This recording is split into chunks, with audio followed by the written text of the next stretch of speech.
हाय, आपके साथ मैं हूँ Surabhi Sharma. India TV YouTube channel subscribe करिए, बेल आइकन दबाएं। नमस्कार, आपके साथ मैं हूँ सुरभि शर्मा। 18 साल से अधिक उम्र के सभी भारतीयों को वैक्सीन की 2 डोज लगाने के लिए 180 करोड़ डोजेस से ज्यादा वैक्सीन चाहिए। दुनिया में कोई भी देश इतनी बड़ी तादाद में हमें वैक्सीन की सप्लाई नहीं कर सकता है। यह काम भारत में ही हो सकता है और भारत को ही खुद ये करना होगा। समय कम है, इसलिए ये तेजी से करना होगा। आज हम मुकाबला में इसी पर चर्चा करेंगे कि कैसे भारत में वैक्सीन प्रोडक्शन बढ़ाया जा सकता है। क्या साल के अंत तक 18 साल के ज्यादा उम्र के हर भारतीय को वैक्सीन लग पाएगी? अगर जवाब हां है तो इतनी संख्या में वैक्सीन कहां से आएगी? हमारे साथ बेहद खास मेहमान इस वक्त जुड़ रहे हैं। एम्स के प्रिंसिपल साइंटिस्ट और इन्वेस्टिगेटर डॉक्टर संजय राय हमारे साथ होंगे, जो कोविड टास्क फोर्स के मेंबर भी हैं। साथ ही डॉक्टर गिरधर ज्ञानी भी हमारे साथ होंगे, जो कि association of health care providers के डायरेक्टर जनरल हैं। हमारे साथ एनके गांगुली हैं, जो आईसीएमआर के पूर्व डायरेक्टर जनरल हैं। उनसे इस बारे में बातचीत करें। उससे पहले बता दें, मुकाबला में आज आपको कई सवालों का जवाब मिलने वाला है, क्योंकि कई महत्वपूर्ण सवाल है कि भारत में इस वक्त जो हालात बने हुए हैं, उन हालात से भारत कैसे निपट सकता है। वैक्सीन की कमी सबसे बड़ा मुद्दा, और क्या भारत अपने टारगेट से बहुत पीछे चला गया है? ऐसा क्यों? हमारे तमाम एक्सपर्ट्स के साथ इस बारे में बातचीत करेंगे। आप सब इस बात से वाकिफ हैं कि अभी सिर्फ 2 कंपनीज के वजह से ही भारत में वैक्सीन उपलब्ध कराई जा रही है। डॉक्टर गिरधर ज्ञानी इस वक्त हमारे साथ जुड़ चुके हैं। डॉक्टर गिरधर ज्ञानी, मेरा सबसे पहला सवाल आपसे यही है कि अभी 2 वैक्सीन कंपनीज ही बना रही हैं, लेकिन हमारे पास ऐसी कितनी कंपनीज हैं जो ये काम कर सकती हैं? देखिए, आपने ठीक कहा, सीरम इंस्टीट्यूट और भारत बायोटेक तो हमारी मुख्य कंपनियां हैं, लेकिन इसके अलावा हमारे पास ग्रांड फार्मा, हेट्रो बायोफार्मा, पेनाका बायोटेर्मा, स्टेलिस बायोफार्मा, वेरिस्टो बायोफार्मा, इस तरह की हमारे पास 6-7 कंपनियां और हैं, जिनके साथ अभी बड़ा तेजी से काम हो रहा है कि टेक्नोलॉजी को हम ट्रांसफर करके वहां भी हम मैन्युफैक्चरिंग शुरू करें। मेरा ये मानना है कि जुलाई और अगस्त तक आपके पास इतनी वैक्सीन हो जाएगी कि हमें चिंता करने की जरूरत नहीं पड़ेगी। हम थोड़ा सा लेट जरूर हो गए हैं प्लानिंग में, लेकिन हमारे पास कैपेसिटी है। आपने कहा कैपेसिटी है, लेकिन हम लेट हो गए हैं, इसकी वजह? देखिए, ऐसा है कि ये जो वेव 2 का थोड़ा सा क्योंकि अंदाजा नहीं था, तो हम इसको थोड़ा सा आसानी से लेके चल रहे थे कि हमारी ये 2 कंपनियां बना लेंगी, तो थोड़ा सा वो जो दबाव थोड़ा सा कम हो गया था हमारे ऊपर दिसंबर और जनवरी के अंदर। ये वो दबाव हमारा, जैसे हमारे पास फाइजर आई थी हमारे पास कि हम आपके यहाँ मैन्युफैक्चर करना चाहते हैं, हमने उनको उस समय अलाउ नहीं किया था। उस समय एक वजह थी कि हमने कहा कि आप ये इसको ट्रायल करिए इंडिया, उन्होंने मना कर दिया। और उनका मना करना मेरे हिसाब से ठीक था, क्योंकि उन्होंने ऑलरेडी इंडियन को ऊपर ट्राई किया हुआ था अमेरिका में। पर हम उस समय थोड़ा सा चूक गए, और उसका वजह ये भी था कि -70 डिग्री हम कहां से लाएंगे। बट मैं अभी भी मानता हूं कि हमें उस समय फाइजर को अलाउ कर देना चाहिए था, तो थोड़ी सी क्वांटिटी हमारे पास आ जाती। लेकिन अभी स्पुतनिक के आने से हमारे ऊपर दबाव बहुत कम हो जाएगा। 1.5 से 2 करोड़ स्पुतनिक हमारे पास इस 2 महीने में आ रही हैं। जुलाई से लेकर वो प्रोडक्शन यहाँ शुरू कर देंगे। 15 करोड़ के आसपास प्रोडक्शन का उनका प्लान है। तब तक हमारे जो serum institute and Bharat biotech का जो एक्सपेंशन प्लान है, जो 6 करोड़ से वो 4 करोड़ और बढ़ जाएगा सीरम में, और भारत बायोटेक का 2 करोड़ से 2 करोड़ और बढ़ जाएगा। तो आई थिंक इस तरह से मिला के हम एक अच्छी स्थिति में आ जाएंगे। जी, इस वक्त डॉक्टर संजय राय भी इस वक्त हमारे साथ जुड़ चुके हैं। कोविड टास्क फोर्स के साथ भी आप जुड़े हैं। डॉक्टर संजय राय, आईसीएमआर और भारत बायोटेक ने जो कोवैक्सीन बनाई हैं, उसका फॉर्मूला अगर अब आगे शेयर किया भी जा रहा है, और कितना आसान हो जाएगा उस लक्ष्य को हासिल करना जो हम अचीव कर सकते थे, लेकिन हम थोड़ा पीछे हो गए? देखिए, ये सब है तो लॉजिस्टिक इशू, जिसका बेटर आंसर बाकी लोग दे सकते हैं। हम लोग टेक्निकल एस्पेक्ट पे ज्यादा बात करते हैं, टेक्निकल पे बात करने में से अच्छा रहता है। लेकिन डेफिनेटली अगर हमारी डिमांड ज्यादा है और सप्लाई, तो ये सारे एक्शन दूसरे लोगों को देने के बाद जो है प्रोडक्शन करना, एक कंपनी तक सीमित कर, कई लोगों पे सीमित कर, तो हमेशा हमारी सप्लाई बढ़ेगा, और सप्लाई बढ़ाएगा तो और सप्लाई के बीच में मिसमैच है, पर डेफिनेटली कम होगा और उससे राहत मिलेगी। क्योंकि इस समय देखा जाए ह्यूज गैप है डिमांड है और जो सप्लाई है, सप्लाई उससे बहुत ही कम है, तो बेनिफिट तो मिलेगा ही। कितना बेनिफिट मिलेगा ये कहना जो है बिल्कुल मुश्किल है इस बात। जी हाँ जी, डॉक्टर एनके गांगुली भी इस वक्त फॉर्मर आईसीएमआर के फॉर्मर डीजी एनके गांगुली इस वक्त हमारे साथ हैं। गांगुली साहब, कैसे हम इस टारगेट को अचीव कर पाएंगे, क्योंकि डिमांड बहुत ज्यादा है और अगर हम देखें तो भारत की आबादी के मुताबिक जो डिमांड है, क्या हम उसको भी पूरा कर सकते हैं अगर हम बाकी कंपनीज के साथ किसी भी लेवल पर एसोसिएट हो जाएं, चाहे मैन्युफैक्चरिंग को लेकर ही क्यों ना हो? एक्चुअली भारत सरकार ने ऑलरेडी अपना हिसाब लगाया है। वो कहते हैं कि दिसंबर तक पूरा होगा। अच्छा, फाइजर ने ऑलरेडी देने का वायदा कर दिया है वैक्सीन, और फाइजर शायद यहाँ पर बनाने की भी कोशिश कर रही है। मॉडर्ना ने भी बनाने की वो टाटा के साथ नेगोशिएशन चल रहा है, वो भी शायद यहाँ बनाए। और जैसे अभी स्पुतनिक आया है, इसके बाद जाइडस कैडिला का आएगा, जॉनसन जॉनसन का आएगा। वो जो हमारी बायोलॉजिकल इवांस है हैदराबाद की, वो बनाएगी।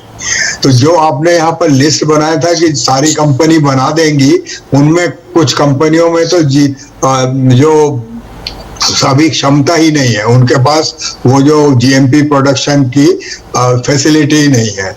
और ये जो शेयर करना इतना आसान नहीं है, जो शेयर करने की बात आप बोलते हैं, इनमें इनको अपना जो मेन कोर जो सेल लाइन है वो देना पड़ेगा। सेल लाइन जो है वो देने में लोग हिचकिचाते हैं, क्योंकि एक बार दे दिया तो उसमें वो कई दूसरी वैक्सीन बना सकते हैं। सो ये इतना आसान नहीं है। जो बाहर की कंपनियां हैं वो देती हैं इंडिया को, इसलिए देती है कि ऑफलाइन जो देती है कि आप बनाओ, बट आप बाहर नहीं बेच सकते उसको, विद इन इंडिया बेच सकते हो। बट जब आप इंडिया में टेक्नोलॉजी दूसरे लोगों को कोई इंडियन कंपनी इंडिया के अंदर देती है तो वो थोड़े से प्रॉब्लम में होती है। बट जो स्पुतनिक वैक्सीन है वो कई कंपनीज को इंडिया में दिया जा रहा है, और वो कंपनीज जीएमपी प्रोडक्शन है उनमें वो बना लेगी। आपका जो कोर वो था, हमारे यहाँ पर पता था कि हमारे यहाँ क्या क्षमता है वैक्सीन की। तो ये जो अगर हम शुरू से इसको करते कि हम इनको एडवांस प्रोडक्शन के लिए इनको बोलते कि तुम लोग बनाओ और तुम लोग कैपेसिटी करो, इतनी हम खरीदेंगे, और जब ट्रायल चल रहा था तभी अगर हम कर देते कि भाई तुम समुंदर में फेंक देना अगर ये नहीं है तो अगर नहीं चलता है तब ये होता, क्योंकि काफी एडवांस प्रोडक्ट है। आप जब प्रोडक्शन का कैपेसिटी बढ़ाओगे उसमें 2-3 महीने तो लग जाते, 2-2.5 महीने, तो इसमें उसके बाद उसका मटेरियल भी इंपोर्ट करना पड़ता है। तो जो अभी हिसाब लगा है, हमारी क्षमता जो है 2-3 महीने में थोड़ी सी बेटर होगी, और दिसंबर तक हमारी क्षमता पूरी होगी, तब तक काफी वैक्सीन आ जाएंगे। एक और चीज देखी गई है कि अब WHO ने रिक्वेस्ट किया है जो डेवलप कंट्रीज हैं कि भाई अभी आप अपने 12 से 15 वाले बच्चों को न लगाओ, क्योंकि दुनिया के पास सिर्फ 0.3% वैक्सीन अवेलेबल है जो लोअर इनकम और मिडिल इनकम ग्रुप के लोग हैं। अगर कहीं पर भी ये इन्फेक्शन रहेगी, मैं शर्तिया बोलता हूँ वो भारत में फिर आएगी, या दुनिया में अमेरिका में भी फिर जाएगी, एक दूसरा रूप लेके, एक बहुत भयंकर म्यूटेंट का रूप लेके फिर जाएगी। इसलिए जैसे हमने पोलियो में स्ट्रेटेजी बनाया था कि पोलियो मुक्त दुनिया बनेगी, और अभी भी वही स्ट्रेटेजी है, हमें कोरोना मुक्त दुनिया बनाने की कोशिश करनी चाहिए। हम सिर्फ भारत में ही सबको कर देंगे इसका मतलब ये नहीं कि हम सुरक्षित हैं। हमें देखना पड़ेगा कि हमारे नेबरहुड में भी नहीं है, और हमारे यहाँ जहाँ से लोग आते जाते रहते हैं वहां पर भी नहीं है। तो इसलिए हमारी स्ट्रेटेजी अब रिकैलिब्रेट करनी पड़ेगी, और रिकैलिब्रेट करके हमें दुनिया के साथ भी मिलकर चलना पड़ेगा, और हमारी पॉपुलेशन को भी वैक्सीनेट करना पड़ेगा। मैं लास्ट वर्ड ये बोलता हूँ कि कहीं पर भी हमको, जैसे अभी क्या हो रही है कि जो लोग 18 से 45 साल के जो लोग बुक कर रहे हैं, जैसे आज खुली थी कुछ जगहों पर, 5-7 मिनट के अंदर वो रेलवे बुकिंग से भी ज्यादा जोर से हो, 5 मिनट के अंदर सारे स्लॉट सब जगह खत्म हो गए। तो इसमें कैसे एक साधारण आदमी बुक कराएगा अपने को प्रॉपरली कैलिब्रेट करके वैक्सीनेट करना पड़ेगा। लोगों में आशा है, लोग भाग रहे हैं कि हमें किसी न किसी तरीके से स्लॉट मिल जाए, लेकिन अगर 5 मिनट्स के अंदर हो जाती हो तो कंप्यूटर विजार्ड होना पड़ेगा उसको कि वो 5 मिनट के अंदर अपना नाम लगा देगा। प्रोफेसर गांगुली, आपकी बात मैं समझ पा रही हूँ कि एग्जीक्यूशन को लेकर भी कुछ स्ट्रैटेजीज में बदलाव की जरूरत है, और अब से थोड़ी देर पहले जिन बातों का आपने जिक्र किया उससे ये साफ जाहिर है कि चैलेंजेस बहुत ज्यादा हैं। मेरा सवाल यहाँ पर डॉक्टर ज्ञानी आपसे है, अगर हम फॉर्मूला शेयर करने की बात को लेकर भी मानते हैं कि कुछ एक्ट्स हैं या कुछ पाबंदियां हैं, लेकिन अगर हम उसकी बॉटलिंग पैकेजिंग को लेकर भी कंपनीज के साथ करार करें तो क्या वैक्सीन के लिए बड़ी तादाद में हमें बॉटल्स भी जो चाहिए वो हमें जल्द से जल्द अवेलेबल हो सकती हैं? हाँ, देखिए, इस तरह की एक्टिविटी आप आउटसोर्स कर सकते हैं। डॉक्टर गांगुली ने जो आपको बताया कि सेलिन आप ट्रांसफर कर भी दें तो दूसरे जगह हमें मैन्युफैक्चरिंग लाइन लगाने में 3-4 महीने पक्के लग जाते हैं, तो इतना आसान नहीं है। कई पॉलिटिकल लीडर्स ने ये बात कही है कि हम क्यों नहीं दूसरों से प्रोडक्शन करा सकते हैं, लेकिन हाँ, कुछ जो सेकेंडरी लेवल की एक्टिविटीज हैं, जो आपने कहा पैकेजिंग है, वो थोड़ी बहुत हो सकती है। आई थिंक वो कर ही रहे हैं लोग। अगर आपने देखा होगा, भारत बायोटेक एक अपना नया प्लांट ऑलरेडी पुणे में शुरू कर रहा है, सीरम इंस्टीट्यूट भी अपना बढ़ा रहा है, लेकिन जितना पैसा जैसे अमेरिका ने अपनी कंपनियों को दिया था शुरू में ही, क्या आप इतना पैसा ले लो, आप वैक्सीन बना लो, और जो गांगुली साहब कह रहे थे जरूरत पड़े तो बाद में हम फेंक देंगे समुद्र में, वो हम एग्रेसिवनेस नहीं दिखा पाए। लेकिन मैं अभी भी कहूंगा कि चलो जो हो गया उसको तो भूल जाएं। अब हमारे पास मौका है एक युद्ध स्तर पर इसको हम प्रोडक्शन करने का, और हमारे पास अभी भी कैपेसिटी है। अगर हम जैसे अभी देखिए, कल ही डिसीजन हुआ है, जैसे अभी गांगुली साहब ने आपको बताया कि डॉक्टर विनोद पॉल ने पहली बार ये बता दिया कि अभी ये जो है फाइजर हमारे यहाँ बनाएगा, मॉडर्ना बनाएगा, J&J भी बहुत ही नजदीक है उसका, वो भी बहुत जल्दी आने वाला है, वो सिंगल डोज की वैक्सीन है, उसका बड़ा फायदा होगा हमारे को। तो आई थिंक ये सब कुछ संभव है। हम यही कह सकते हैं 2 या 3 महीने हम लेट हो गए, बट इसको we'll make it up. I think by December we'll be supplying vaccine to the rest of the world. दिसंबर तक आप ये कह रहे हैं, लेकिन डॉक्टर राय, क्या हमारे पास मौजूदा इंफ्रास्ट्रक्चर है कि हम इमीडिएट प्रोडक्शन अगर इसको लेकर फैसला लेते हैं तो ये हमारे लिए इंफ्रास्ट्रक्चर के उत्पादन के लिहाज से भी बड़ा फैसला होगा?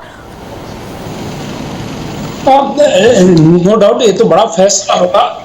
जो एफर्ट्स समय है कि कैसे इसको दूर करें। देखिए, थोड़ा सा हमें इस जो भी साइंटिफिक एविडेंस को यूज करना चाहिए। आज की डेट तक जो साइंटिफिक मेरे पास है, नेचुरल इन्फेक्शन इम्यूनिटी प्रोवाइड कर रहा है, प्रोवाइड कर रहा है देन एनी वैक्सीन, और high impact general publish journal में हम उसको इग्नोर कर देते हैं। ये कह के अच्छा, जिनको नेचुरल इन्फेक्शन हो गया वैक्सीन दे दो, हो सकता है बूस्ट, सिर्फ स्पेकुलेशंस पे, इसका कोई बेसिस नहीं है। ये है वेस्टर्न इंटरेस्ट के कारण से शायद कहीं चला है और जिसको फॉलो कर लेते हैं। नेचुरल इन्फेक्शन के वैक्सीनेशन देने का कोई भी बेसिस नहीं, आज की डेट में कोई बेसिस नहीं है। डॉक्टर राय, आपकी आवाज कट रही है, एक बार हम इसे रेक्टिफाई करना चाहेंगे, उसके बाद में इस बारे में आपसे और डिटेल जरूर लेंगी। लेकिन प्रोफेसर गांगुली, वैक्सीन लगाने के लिए health care workers, doctors, nurses, ये सब चाहिए, हमें और कितने वर्कफोर्स की जरूरत होगी आगे एग्जीक्यूशन के लिए? देखिए, अभी जो बहुत जरूरत है कि रूरल एरियाज में, गांवों में ये इन्फेक्शन चली गई है, तो हमको ये वैक्सीन का दायरा बहुत बढ़ाना पड़ेगा। सिर्फ शहरों में नहीं, हमें बिल्कुल बॉटम तक जाना पड़ेगा, पॉइंट ऑफ केयर तक जाना पड़ेगा। तो उसके लिए हमारे पास है ऑलरेडी, क्योंकि हम EPI के वैक्सीन जो बच्चों में देते हैं, एक्सटेंडेड इम्यूनाइजेशन के प्रोग्राम में, उसमें हम प्राइमरी हेल्थ सेंटर तक दे देते हैं, तो हमारे पास वो वैक्सीनेटर हैं। हमें प्राइमरी इम्यूनाइजेशन को थोड़ा सा ट्वीक करना पड़ेगा, जिससे कि हम इसको भी गांव तक ले जा सके, वो हमारे पास क्षमता है। बट उसके लिए भी प्लानिंग की जरूरत है, सप्लाई चेन मैनेजमेंट की जरूरत है, वैक्सीन की जरूरत है। हमारे पास अभी वैक्सीन की बहुत ज्यादा कमी है। हमने कुछ स्ट्रेटेजाइज किया है, जैसे अभी हमारी स्ट्रेटेजी ये है कि भाई सबको पहला डोज तो दे दो, इसीलिए हमने कहा कि 12 वीक के बाद आप जो है एस्ट्राजेनेका वाला वैक्सीन जो है 12 वीक के बाद दीजिए, तो जिससे कि और ज्यादातर लोगों को मिल जाएगी। इसमें साइंस भी है और स्ट्रेटेजी भी है। साइंस ये है कि 12 वीक में बेटर इम्यून रिस्पॉन्सेज होते हैं, और 12 वीक का हमें मिल जाएगा तो कई लोगों को पहला शॉट भी मिल जाएगा जो कि नहीं मिल रहा था, जो हमने प्रॉमिस किया 18 से 45 साल के लोगों के लिए। लेकिन यहाँ पर एक एथिक्स और इक्विटी हमें देखनी पड़ेगी। इवन शहरों में जो स्लम के निवासी हैं, जो कि होमलेस लोग हैं, जो कि गरीब हैं, जिनके पास कंप्यूटर नहीं है, उनको कैसे वैक्सीनेट करेंगे, इसके लिए भी हमारे पास एक स्ट्रैटेजी होनी चाहिए। अगर वो बच गए और उनको वो वैक्सीनेट नहीं हुए, तब हमारा जो प्रोग्राम है वो सक्सेसफुल नहीं होगा।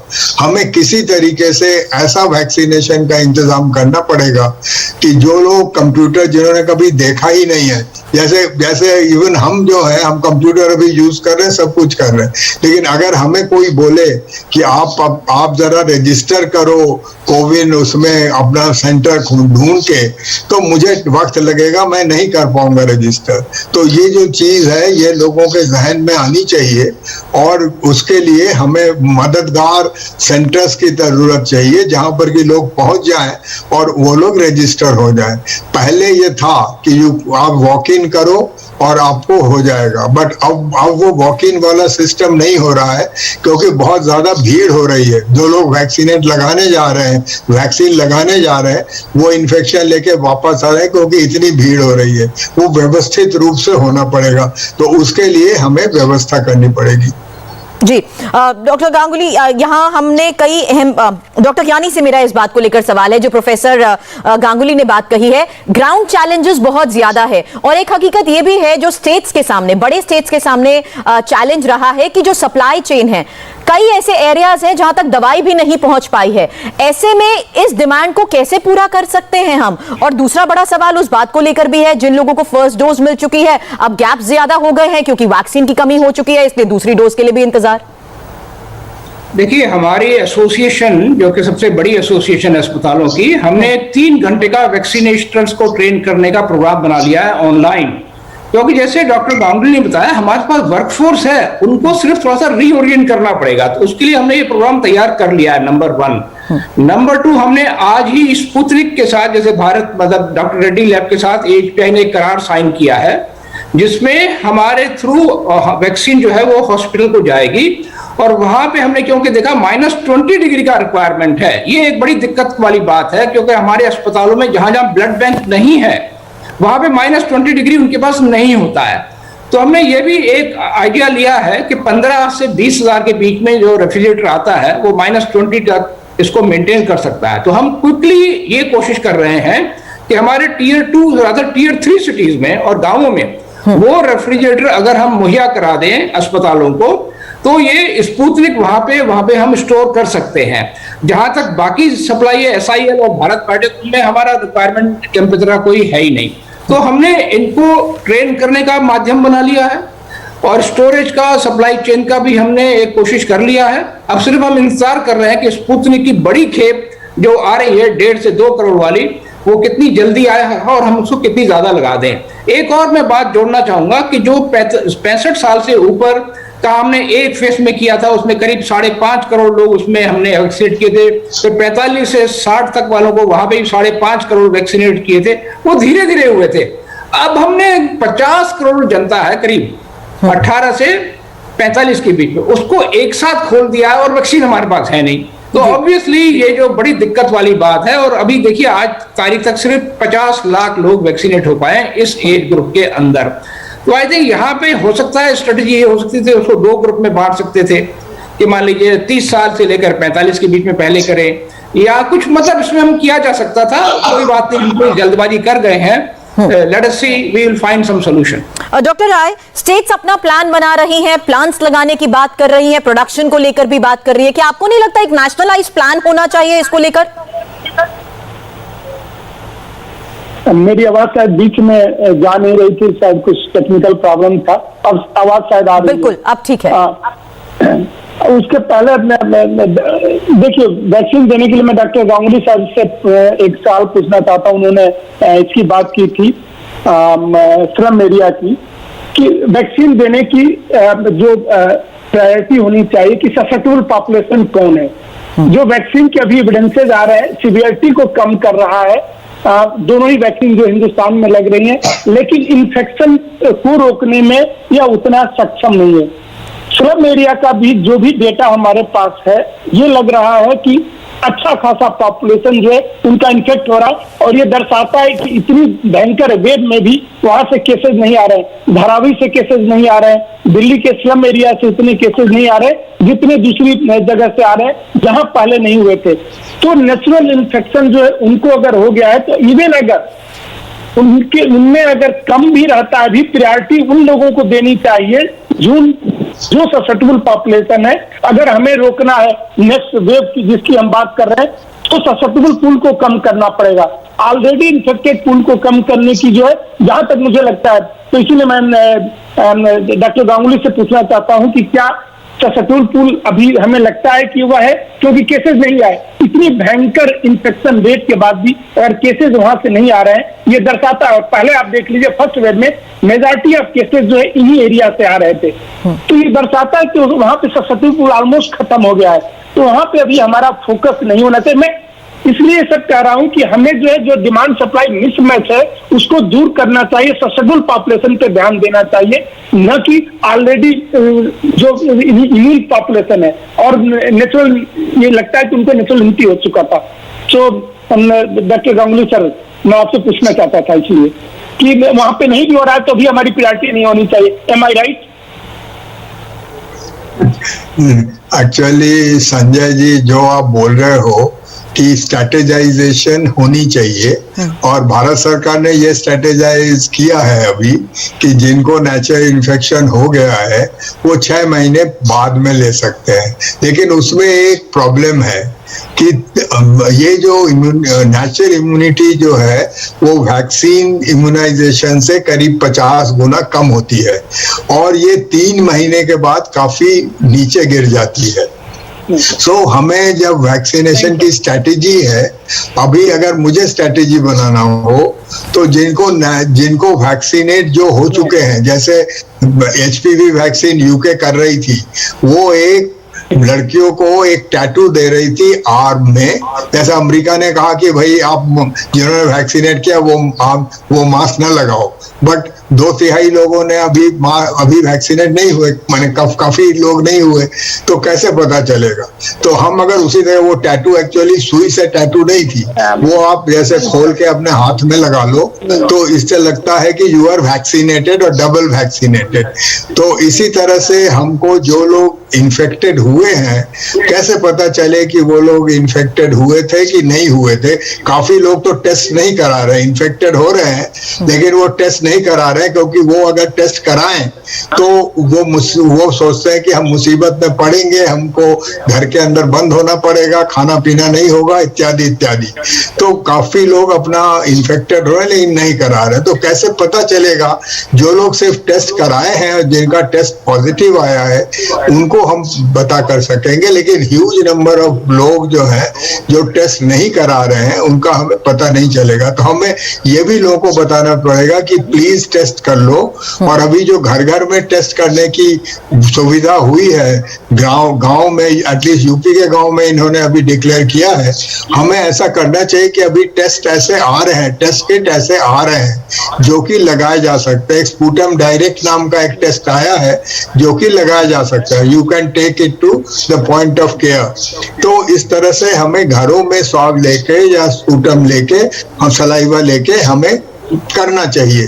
तो इस तरीके से हम, शायद आप जो सलाह दे रहे हैं वो किया जा सकता है, लेकिन मैं बोलूंगा कि आपका अगर नेचुरल इन्फेक्शन हो गया है तो 3 महीने के अंदर आप लगवा लें। जैसे कि आपका फर्स्ट डोज आपने जैसे दिया है, जैसे एस्ट्राजेनेका का आपने दिया है, अभी फाइजर का भी वही डाटा आया है कि फर्स्ट डोज के बाद अगर आप दूसरा डोज डिले करें तो बेटर इम्यून रिस्पॉन्स होते हैं। तो हमें स्ट्रेटेजी वही होनी चाहिए। आपने सही कहा कि जैसे फर्स्ट डोज में हमने कहा 12 वीक में दो, उसी तरह से हमें प्रोफेसर गांगुली, लेकिन बस मुझे लगता है जो मौजूदा स्थिति है इसीलिए स्ट्रैटेजी में भी बदलाव करने की जरूरत पड़ी। इससे पहले टेस्टिंग, ट्रैकिंग और ट्रीटमेंट पर फोकस दिया गया है, लेकिन अब क्योंकि वैक्सीन की कमी हो गई है इसलिए थोड़ी अलार्मिंग सिचुएशन हो चुकी है। डॉक्टर ज्ञानी, मेरा आपसे ये सवाल है, आने वाले वक्त में जिस वेव का हम जिक्र करते हैं उसमें हम बच्चों को लेकर भी अलार्मिंग सिचुएशंस बताते हैं, बच्चों की वैक्सीन को लेकर बड़ा सवाल उठाया जा रहा है और अमेरिका में 12 साल तक के बच्चों को वैक्सीन लगाने की मंजूरी भी मिल चुकी है।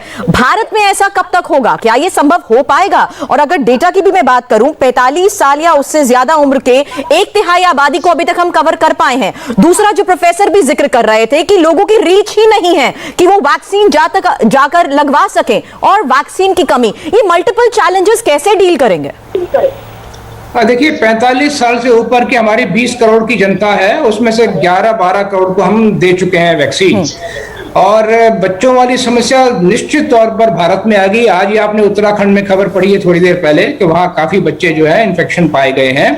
लेकिन मैं अभी भी कहूंगा, पहले आप वर्किंग क्लास पेरेंट्स, मान लीजिए एक बच्चा इन्फेक्ट हो गया, उसको अगर हमने हॉस्पिटल में ले जाना है तो अकेला तो जाएगा नहीं, पेरेंट किसी को साथ में रहना पड़ेगा।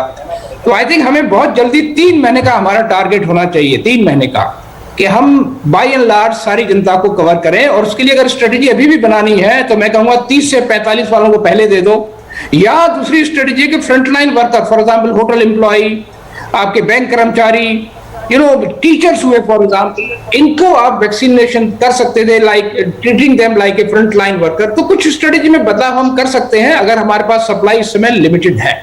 अब सवाल इंफ्रास्ट्रक्चर और सप्लाई को लेकर भी है। आप कह रहे हैं 3 महीने का ये टारगेट होना चाहिए और सेग्रीगेट कर देना चाहिए, कुछ कैटेगराइज कर देना चाहिए, और इसी वजह से बार बार सवाल यही उठ रहा है कि क्या प्लानिंग के एग्जीक्यूशन को लेकर अब स्ट्रैटेजी में बदलाव होना चाहिए? भारत में वैक्सीन क्रांति आ सकती है। हम 100% वैक्सीनेशन के फॉर्मूले की तलाश कर रहे हैं, और यह भी बता दें कि भारत में ऐसी 16 कंपनीज मौजूद हैं जो हर महीने 25 करोड़ वैक्सीन डोज बना सकती हैं। ये वो कंपनीज हैं जो दूसरी बीमारियों की वैक्सीन बनाती हैं, और कोवैक्सीन ने अब तक इसमें से सिर्फ 2 ही कंपनी से करार किया है। मौजूदा समय की बात करूं तो देश में अभी सिर्फ 2 ही कंपनीज हैं जो 7.5 करोड़ डोजेस बना रही हैं। इसलिए बड़ा सवाल यही है कि क्या इस फॉर्मूले को अगर भारत की या बाकी कंपनीज के साथ अगर शेयर कर लिया जाता है तो क्या हम इस सिचुएशन में भी कोरोना की इस वेव को आसानी से हैंडल कर सकते हैं? मेरा सवाल प्रोफेसर ज्ञानी आपसे भी है यहां पर कि अगर बड़ी अड़चन परमिशन को लेकर भी आती है, क्योंकि यहां अगर मैं देखूं तो सीरम इंस्टीट्यूट की तरफ से व्यापारिक समझौतों की भी बात कही गई थी, क्या इनमें भी कोई ढील दिया जाना बहुत जरूरी है?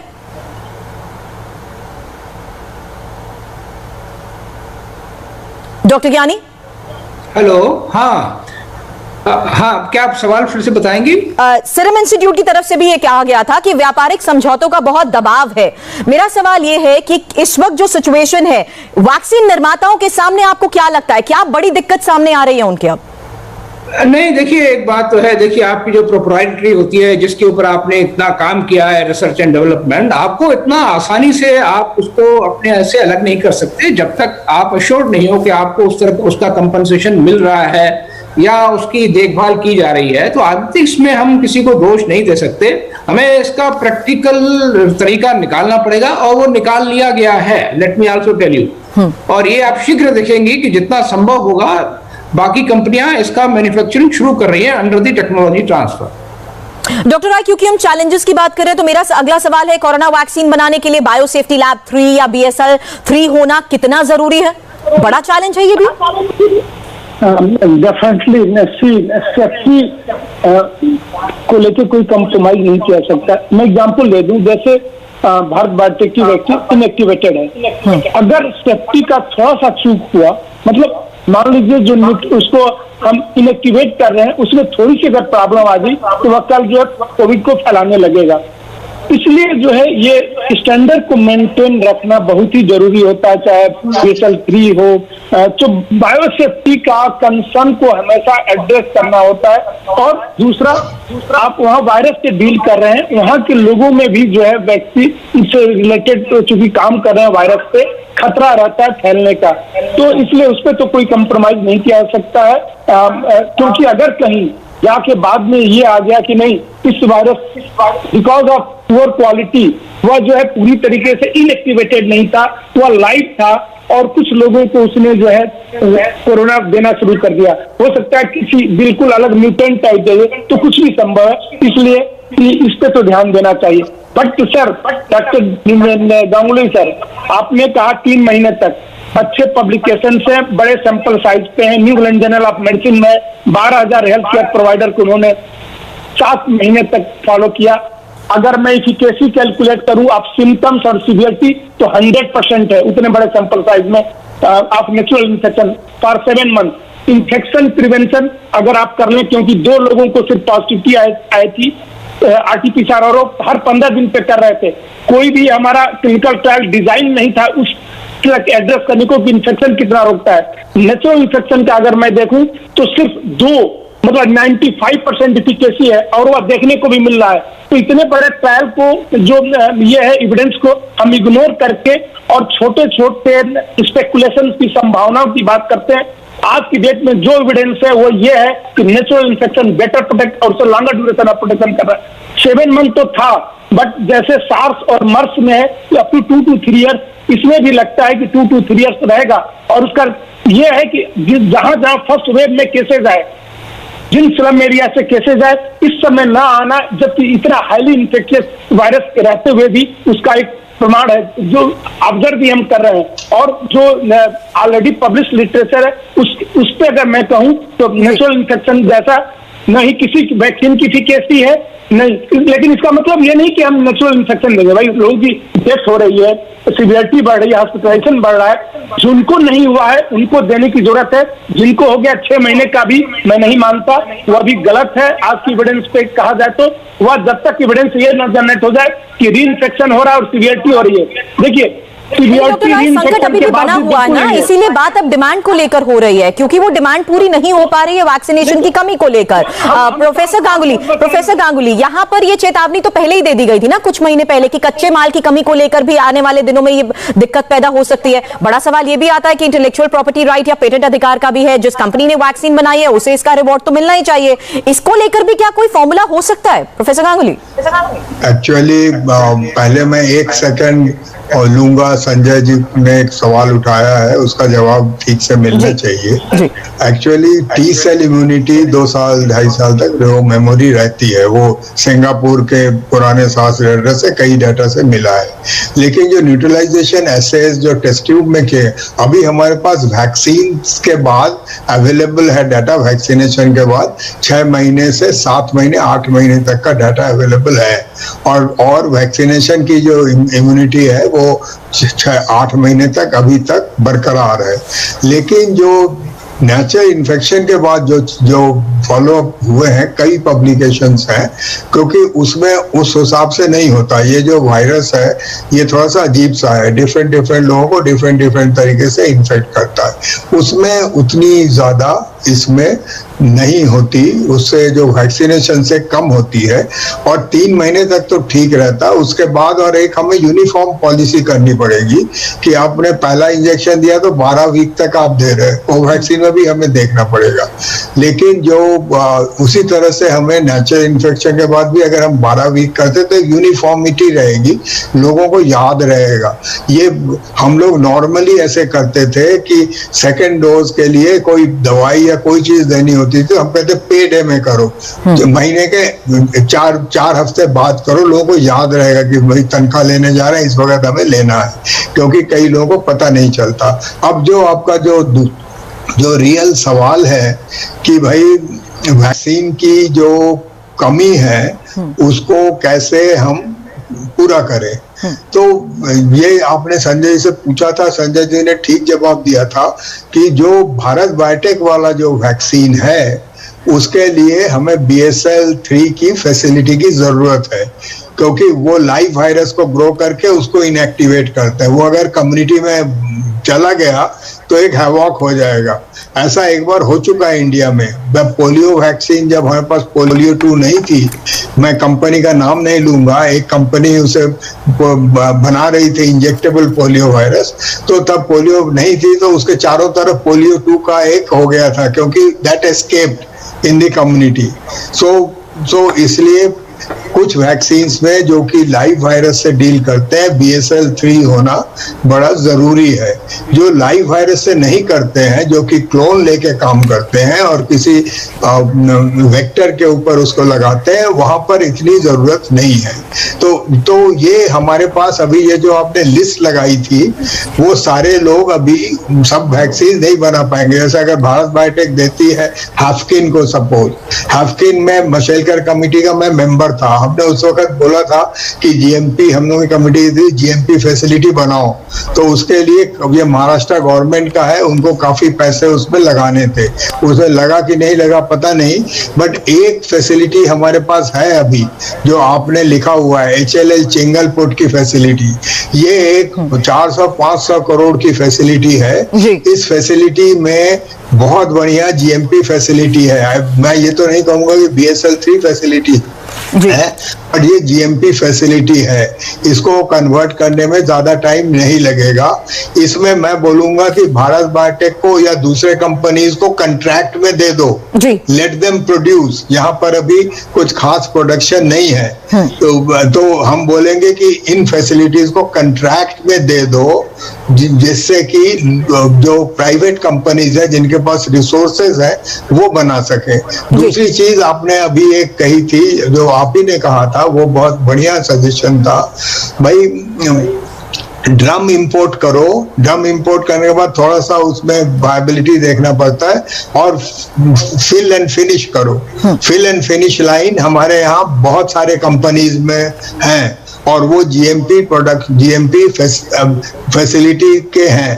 वो हो सकता है वो ड्रग कंपनी हो, बट उनके पास फिल एंड फिनिश बहुत अच्छे सुविधाएं हैं, अच्छी सुविधाएं हैं। तो हम इस तरीके से, हमको अगर ये कमी हम पूरा करना चाहे तो हम ऐसे कर सकते हैं। डॉक्टर यानी से मेरा जी प्रोफेसर, लास्टली हम ये भी करेंगे कि हम अभी ग्लोबल वैक्सीन मार्केट में अभी से हमारी सारी जरूरतें देखकर ग्लोबल वैक्सीन मार्केट में हम ऑर्डर प्लेस करेंगे, क्योंकि जब तक आप ऑर्डर ना प्लेस करो वैक्सीन नहीं होती। उनके लिए सब एक डेटेड प्रोडक्शन होता है। तो हम अगर जाएंगे कि शेल्फ से हम वैक्सीन खरीद लेंगे, ये नहीं होगा, नहीं हो पाएगा। तो ये कुछ स्ट्रेटेजी हमें अपनानी पड़ेगी। लेकिन डॉक्टर ज्ञानी, मेरा ये सवाल आपसे है कि सरकार से सहयोग की अगर हम बात करते हैं, अगर भारत की सभी फार्मा कंपनीज हाथ मिलाकर ये काम करें और सरकार भी उनको पूरा सहयोग दे, तो क्या ये संभव है? क्योंकि सवाल यही है, 90 करोड़ लोगों को इस साल के अंत तक वैक्सीन की 2 डोज मिल सकेंगे? देखिए, दूसरा डोज तो मिल जाएगा, उसके बाद आपको ये भी देखना है कि बूस्टर डोज का भी नंबर 7 महीने, 8 महीने या 9 महीने के बाद आ ही जाएगा। हमें उसका भी ध्यान रखना है।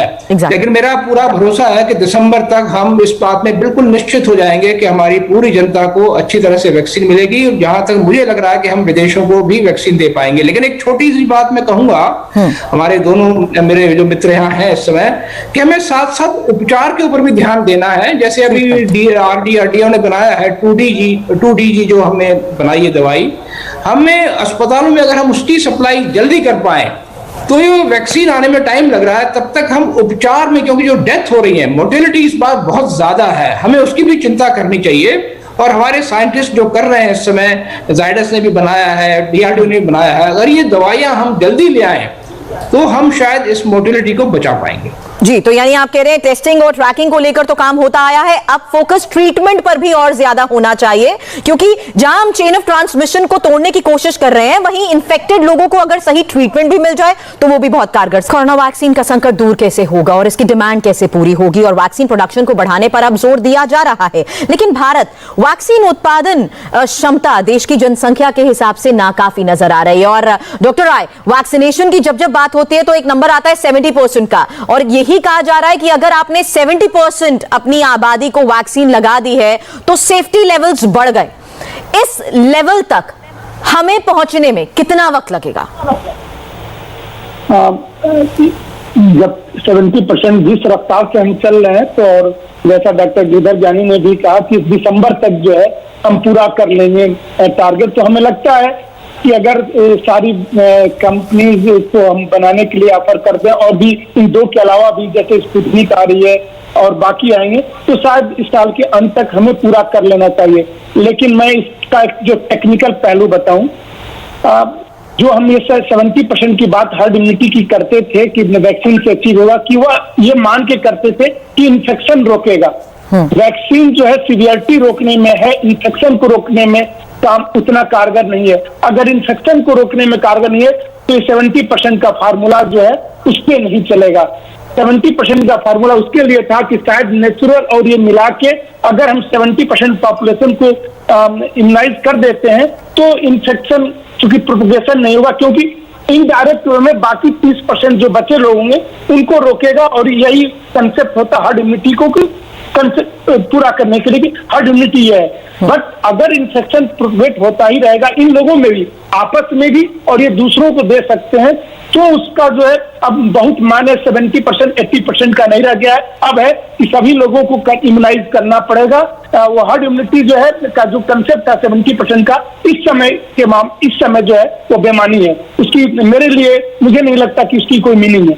इसीलिए बहुत ऐसे लेवल्स हैं जहां पर बहुत तेजी से काम करने की भी जरूरत है। प्रोफेसर, मेरा सवाल आपसे इस बीच ये है कि क्या हमारे फार्मास्यूटिकल सप्लाई चेन बहुत जटिल है, इसीलिए ये समस्या इस वक्त हमारे सामने? देखिए, सप्लाई चेन मैनेजमेंट सरकार बहुत अच्छी तरह से नहीं कर पाती। सप्लाई चेन मैनेजमेंट प्राइवेट जो ऑर्गेनाइजेशंस होते हैं वो बेटर करते हैं। जैसे मैं आपको एग्जांपल, जैसे अमेज़न है या DHL है या इस तरह के लोग हैं, आप इनकी इन्वेंट्री बड़ी जबरदस्त होती है, ये कोने कोने में अपनी चीजों को पहुंचा देते हैं और ये उसमें सक्षम भी है। तो हमें कोई इस तरह का वो लेना पड़ेगा। इंडिया में जो सप्लाई चेन मैनेजमेंट सरकार के अंडर है, उसमें इंडियन रेड क्रॉस अच्छा कर लेती है। ये चारों तरफ ये फीमा की तरह है इंडिया में। अब अभी इंडिया में जो डिजास्टर मैनेजमेंट है वो इतना अच्छा नेटवर्क उसका नहीं है, बट इंडियन रेड क्रॉस का नेटवर्क अच्छा है। और आर्म फोर्सेस का सप्लाई चेन मैनेजमेंट बहुत अच्छा है, वो रिमोट से रिमोट जगह में पहुंचा देगी। हमको देखना पड़ेगा कि हम इनकी कितनी मदद लेंगे। ऑलरेडी मदद ले रहे हैं, आर्म फोर्सेस का ऑक्सीजन पहुंचाने में मदद ले रहे हैं। हम बाकी चीजों को पहुंचाने के लिए कितना हम मदद ले सकते हैं, जैसे ज्ञानी साहब ने बोला, अभी कुछ अच्छी दवाइयां आई है, एक नेजल स्प्रे आया है, वो बहुत अच्छा है। अभी इजराइल में एक और अच्छी दवाई मिली है। तो हमको ये जो प्रोक्योरमेंट हमको स्ट्रेंथन करना पड़ेगा। प्रोक्योरमेंट उतना आसान काम नहीं है, ये बहुत ही मुश्किल काम है। ग्लोबल प्रोक्योरमेंट और भी मुश्किल काम है। You compete with so many other sources. हमें procurement, supply chain management and inventory management, और उसके बाद एक्सेसरीज, सिर्फ वैक्सीन की बोतल खरीदने से नहीं हो जाता, उसके साथ कितनी दूसरी चीजें होती है। माने वैक्सीन कैरियर बॉक्सेस होते हैं, वैक्सीन के जो सेल्फ डिस्ट्रक्ट सिरिंजेस होती है, बड़ी ढेर सारी चीजें, प्लास्टिक्स होती है, ढेर सारी चीजें होती हैं। इनको भी हमें करना पड़ेगा। और जो वैक्सीन प्रोडक्शन की जो मटेरियल होती है, ये ग्लोबली लोग एक्सेस कर रहे हैं। दुनिया भर में लोग जो सोर्सेज हैं वो यूरोप में, यूनाइटेड स्टेट्स में है। हमें चाहिए होगा कि हम इंटरनल प्रोडक्शन इसका, जैसे हम चाइना से API में डिपेंडेंट थे, हम इंटरनल प्रोडक्शन बढ़ा रहे हैं। हमें वैक्सीन मटेरियल की प्रोडक्शन यहाँ पर बढ़ानी पड़ेगी। अगर हम उसको, ये सारी चीजें होंगी, इसमें टाइम लगेगा। अभी जिस रफ्तार से हम चल रहे हैं, तो हमें, जैसे एक संजय जी ने बहुत इंपॉर्टेंट चीज बोला था, मैं उसका थोड़ा सा विस्तार करना चाहूंगा।